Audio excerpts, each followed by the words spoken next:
peraturan perundang-undangan di bidang perpajakan.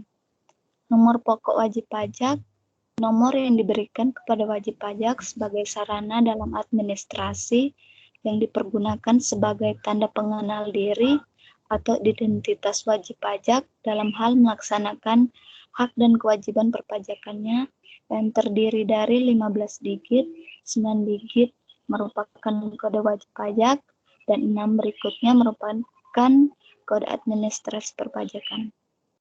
Pelaku usaha adalah setiap orang perseorangan atau badan usaha, baik yang berbentuk badan hukum maupun bukan badan hukum, yang didirikan dan berkedudukan atau melakukan kegiatan dalam wilayah hukum negara Republik Indonesia, baik sendiri maupun bersama-sama, melalui perjanjian menyelenggarakan kegiatan usaha dalam berbagai bidang ekonomi. Ketiga, layanan publik tertentu adalah layanan yang diberikan oleh pemerintah daerah kepada masyarakat. Konfirmasi status wajib pajak adalah kegiatan yang dilakukan oleh perangkat daerah yang menangani perizinan dan layanan pengadaan sebelum memberikan layanan publik tertentu untuk memperoleh keterangan status wajib pajak. Keterangan status wajib pajak adalah konfirmasi yang diberikan oleh Direktorat Jenderal Pajak dalam rangka pelaksanaan konfirmasi status wajib pajak atas layanan publik tertentu pada perangkat daerah yang menangani perizinan dan layanan pengadaan. Kantor Pelayanan Pajak adalah instansi vertikal Direktorat Jenderal Pajak yang berada di bawah dan bertanggung jawab langsung kepada Kepala Kantor Wilayah Direktorat Jenderal Pajak. Maksud pelayanan konfirmasi status wajib pajak adalah mengkonfirmasi validitas NPWP dan kepatuhan pemenuhan kewajiban perpajakan. Tujuan adalah untuk menyusun database wajib pajak dalam rangka penggalian potensi pendapatan daerah dan untuk meningkatkan pendapatan daerah dari penerimaan dana bagi hasil pajak penghasilan. Untuk analisis kinerja wajib pajak mengajukan asli daerah di mana capaian ini dinilai berdasarkan kepatuhan wajib pajak dalam pemenuhan kewajiban perpajakan dalam hal pembayaran dan pelaporan pajak kendaraan bermotor, bea balik nama kendaraan bermotor, pajak bahan bakar kendaraan bermotor, pajak permukaan air, dan pajak rokok. Untuk rekonsiliasi data wajib pajak dalam rangka melakukan intensifikasi, rekonsiliasi data wajib pajak dalam rangka melakukan intensifikasi dalam meningkatkan piutang pajak yang dilakukan Badan Keuangan dan Aset Daerah, bidang perbendaharaan, surat ketetapan pajak daerah atau SKPD, itu timbul ketika wajib pajak menyampaikan surat pemberitahuan pajak daerah namun belum melakukan pembayaran. Piutang pajak adalah hal yang wajib dilunasi oleh wajib pajak dalam periode berjalan tahun berikutnya, sehingga tidak ada piutang pajak yang melampaui satu periode berikutnya. Untuk pembetulan ketetapan pajak, dalam Peraturan Daerah Provinsi Sulawesi Utara Nomor 5 Tahun 2008 tentang pajak daerah, atas permohonan wajib pajak atau karena jabatannya, Gubernur dapat membetulkan SKPD, SKPD-KB, SKPD-KBT atau STPD, SKPD-LB yang dalam penerbitannya terdapat kesalahan tulis, kesalahan hitung, dan atau kekeliruan penerapan ketentuan tertentu dalam peraturan perundang-undangan perpajakan daerah. Gubernur dapat mengurangkan atau menghapuskan sanksi administrasi berupa bunga, denda, dan kenaikan pajak yang terutang menurut peraturan perundang-undangan perpajakan daerah dalam hal sanksi tersebut dikenakan karena kehilafan wajib pajak atau bukan karena mengurangkan atau membatalkan SKPD, SKPDKB, SKPDKBT atau SKPDN atau SKPDB yang tidak benar. Mengurangkan atau membatalkan STPD, membatalkan hasil ketetapan pajak yang dilaksanakan atau diterbitkan tidak sesuai dengan tata cara yang ditentukan, dan mengurangkan ketetapan pajak terutang berdasarkan pertimbangan kemampuan membayar wajib pajak atau kondisi tertentu objek dikabulkan sebagian atau seluruhnya. Kelebihan pembayaran pajak dikembalikan dengan ditambah imbalan sebunga sebesar 2% sebulan untuk paling lama 24 bulan.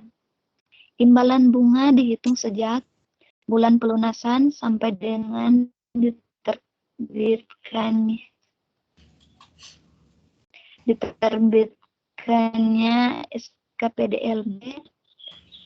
Sebagian wajib pajak dikenai sanksi administrasi berupa denda dari jumlah pajak berdasarkan putusan banding dikurangi dengan pembayaran yang telah dibayar sebelum mengajukan keberatan. Terima kasih Bu, itulah presentasi saya, pengawasan dan konsultasi. Terima kasih Bu Festi atas penyajiannya. Bu Festi, saya melihat banyak sekali yang harus dibenahi Bu Festi ya, di luar dari apa yang sudah Ibu Festi sampaikan ini.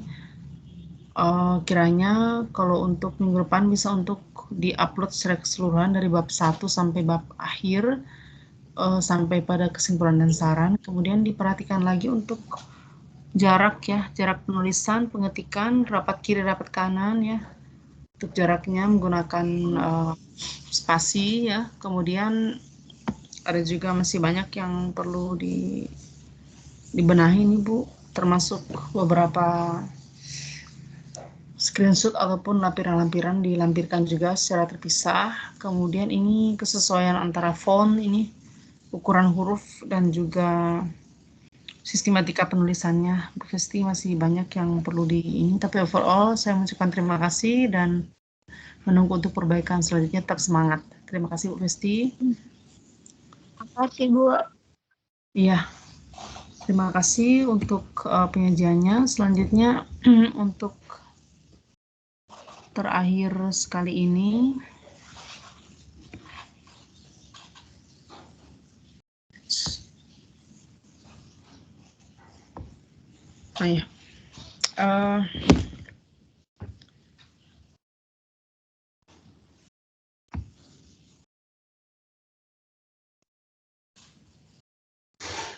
nah ini saya akan menyajikan dulu sebagai bahan pengingat teman-teman sekalian terkait teknik penulisan laporannya, di mana untuk bahan dan teknik pengetikannya teman-teman, karena ini hanya diupload ya,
Kok mati? Mati.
Teman-teman, maaf jaringan ya.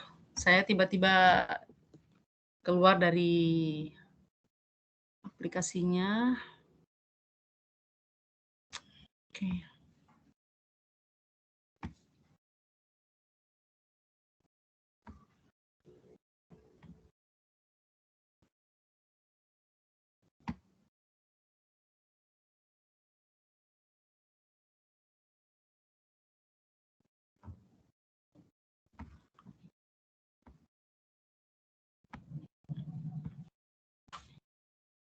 Oke, teman-teman, ini sekedar mengingatkan kembali untuk teknik penulisannya ini, karena ini hanya berbentuk laporan to web ya, tapi minimal dapat dilihat pada performa PKP-nya itu, kertas yang digunakan itu adalah berbentuk A4, 21 kali 29,7 cm.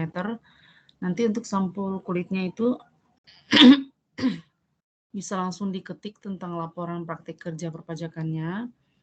Nah, untuk pembatas antara bab yang satu dan bab lainnya itu diberikan pembatas kertas warna orange berlogo UT. Kemudian untuk jenis hurufnya itu menggunakan jenis huruf yang sama dari awal sampai terakhir, yaitu Times New Roman. Ukuran fontnya 12 ya, kecuali untuk judul babnya digunakan ukuran font 14 dan footnote-nya dengan ukuran font 9 kalau ada catatan kakinya. Kemudian huruf tebal digunakan untuk judul babnya, subbab, tabel, gambar, dan lampiran-lampiran. Setelah itu huruf miring dapat digunakan untuk tujuan tertentu, misalnya ada istilah atau kata dalam bahasa asing atau kata yang ingin ditekankan. Nah, berikut ini untuk marginnya, teman-teman, untuk batas pengetikan dari tipe kertas untuk naskah laporan PKP-nya. Tepi atasnya 4 cm, tepi bawahnya 3 cm, kiri 4 cm, dan kanannya 3 cm. Ini mengingatkan kembali karena mungkin ada yang masih melupakan ya untuk teknis penulisannya. Kemudian formatnya ini setiap judul bab dan judul lembaran dimulai halaman baru diketik dengan huruf kapital. diletakkan di tengah ataupun centering bagian atas halaman. Kemudian subbab diketik di pinggir sisi kiri halaman dengan menggunakan huruf kecil tebal, kecuali huruf pertama pada setiap kata diketik dengan huruf kapital.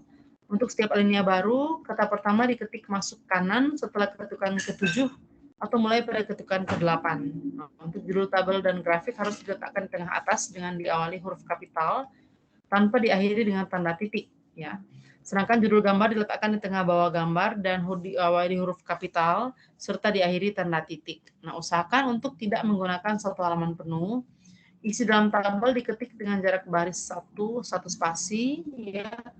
Kemudian pada setiap tabel, grafik, diagram, foto, ataupun gambar pada bagian kiri bawah harus mencantumkan sumber. Jika dibuat sendiri oleh penulis, maka ditulis data diolah oleh penulis.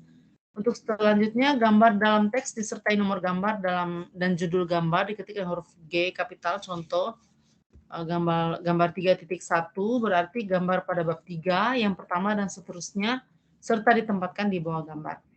Kemudian penulisan lambang atau simbol sebaiknya menggunakan fasilitas program perangkat lunak komputer, sedangkan satuan dan singkatan yang digunakan hanya lazim dipakai seperti 100 kilogram, 12 ppm, ml, dan sebagainya. Untuk istilah asing dalam teks dicetak miring, italik, misalnya at all, ya, supply, centering, dan sebagainya. Setelah tanda koma itu titik koma dan titik 2 diberikan jarak 1 ketukan dan sebelumnya tidak perlu diberikan spasi, ya. Kemudian pemutusan kata harus mengikuti kaidah bahasa Indonesia yang baku dan benar. Dalam penulisan singkatan kata untuk penulisan pertama harus menuliskan kepada kepanjangan singkatan terlebih dahulu, lalu singkatan kata ditulis dalam kurung. Dan untuk pemakaian seterusnya cukup menggunakan singkatan tadi, misalnya United Nations ataupun World Trade Organization, WTO, dan sebagainya. Nah, ini spasi kebanyakan ini terbanyak, ya. Jarak antara baris dalam teks adalah 1,5 spasi, kecuali kalimat judul, subjudul, subbab, judul tabel, dan judul gambar, serta judul lampiran adalah 1 spasi. Nah, untuk jarak antara judul bab dengan teks pertama itu, isi naskah atau antara judul bab dengan subbab adalah 2 spasi. Untuk abstraknya itu diketik dengan jarak 1 spasi, judul abstrak dan seluruh teksnya diketik dengan huruf miring ataupun italik. Jarak spasi sumber referensi dalam daftar pustaka 1 spasi, kecuali jarak spasi antar sumber pustaka. Untuk jarak barisnya itu pakai 1,5, 1,5 spasi. Nah, penomorannya itu kalau pada bagian awal laporan praktik diberi nomor angka Romawi kecil, I2, I3, dan seterusnya, ditempatkan pada posisi tengah bawah halaman dimulai dari judul dalam sudah sampul, kemudian sampai dengan halaman riwayat hidup. Nah, untuk halaman judul dan halaman persetujuan tidak diberi nomor, tapi diperhitungkan sebagai halaman I dan I2 yang tidak perlu diketik, ya. Nah, untuk halaman utama dan seterusnya itu menggunakan angka Arab 1, 2, 3, dan seterusnya, ya. Kemudian pada halaman bagian akhir itu, mulai dari daftar pustaka sampai dengan riwayat hidup menggunakan angka Arab yang diketik pada margin bawah persis di tengah-tengah dengan jarak atau 1,5 spasi dari margin bawah teks, dan halaman selanjutnya diketik sebelah kanan atas dengan jarak 1,5 spasi dari pinggir atas baris pertama teks, lurus, ya. Kemudian, nah ini kalau ada kutipan-kutipan, teman-teman bisa 2 macam, ya. Kutipan langsung dan kutipan tidak langsung. Kutipan langsung itu misalnya kutipan menggunakan istilah atau bahasa asing cetak miring, ya. Contoh tadi, menurut Hawkins, Bess and Cooney mengemukakan pengertian sikap bahwa, ini bahasa Inggris, ya, dia pakai garis miring, attitude is an enduring organizational, emotional, perceptual, and cognitive process, dan bla bla bla bla bla, itu garisnya miring, hurufnya miring, ya, italik. Kemudian kalau kutipan lebih dari 3 baris, diketik 1 spasi dan ditempatkan dalam alinea tersendiri. Jadi baris masuk, ya, ketukan pertama dan seterusnya sebanyak 7 ketukan. Kemudian lanjut lagi untuk catatan kakinya ini, teman-teman bisa melihat ada publikasi kota, tempat terbit, nama penerbit, ya, dan tahun penerbitan serta nomor halaman. Semua kutipan itu ditulis secara lengkap, sedangkan untuk pemunculan berikutnya digunakan singkatannya kalau ada. Kemudian ini contoh-contoh penulisan catatan kaki. Ini teman-teman boleh lihat sudah ada di LMS. Ini saya sudah pernah bagi teknis penulisannya. Nanti akan saya bagi kembali biar bisa memudahkan teman-teman untuk merevisi laporan PKP-nya. Kemudian lanjut lagi sudah tentang daftar pustaka ya. Kalau ada nama pengarang, tidak boleh mencantumkan nama gelar ya. Kemudian ditebalkan kalau ada nama majalah, koran ya, contoh situs ya. Ini beserta lampiran-lampirannya ini diketik dan dilampirkan pada laporan PKP-nya teman-teman sekalian. Lampiran 1 ini untuk pengantar pemberitahuan untuk instansi tempat praktik. Kemudian lampiran ada juga lampiran kedua ini. Lampiran berikut ini adalah tentang lampiran laporan magang mingguan ya. Ini teman-teman rata-rata sudah buat. Untuk covernya seperti ini, laporan praktik kerja perpajakan di bla bla bla bla bla oleh nama NIM UPBJJUT apa ya. Kemudian kakinya itu Fakultas Hukum dan bla bla bla bla. Untuk lembar pengesahannya saya melihat sudah beberapa yang ada. Kepala UPBJ-nya itu, kemudian pembimbingnya siapa. Silakan. Kemudian itu aja ya. Yang paling utama, paling penting yang bisa teman-teman menjadi perhatian ya. Selanjutnya jika ada yang belum dipahami ataupun terkait teknisnya bisa menanyakan langsung Japri ataupun WA ya, bisa juga menanyakan di grup. Ini kameranya udah nggak mau on ini. Selanjutnya apa masih ada lagi pertanyaan dari teman-teman? Minggu depan kita terakhir tentang kendalanya Pak, kendala serta mungkin ada teknis-teknis lain. Silakan Pak Vindi, ada pertanyaan? Sudah Bu, cukup. Makasih. Oh, kirain angkat tangan buat tanya. Ya, makasih Pak Vindi, makasih teman-teman sekalian. Terima kasih untuk waktunya dan tetap sehat, tetap semangat ya. Terima kasih juga untuk pemantau dari UT, Bu Cynthia telah memantau kami. Ini sudah pertemuan ke-7 dan insya Allah akan pertemuan terakhir itu pada minggu yang akan datang. Masih tinggal finishing dikit Pak, poles-poles dikit lagi, biar nanti kalau di-upload benar-benar sudah fix ya. Akan saya share lagi untuk panduannya biar sama-sama tidak lupa ya. Terima kasih teman-teman atas kebersamaannya. Wassalamualaikum warahmatullahi wabarakatuh. Waalaikumsalam. Terima kasih Bu. Terima kasih Bu.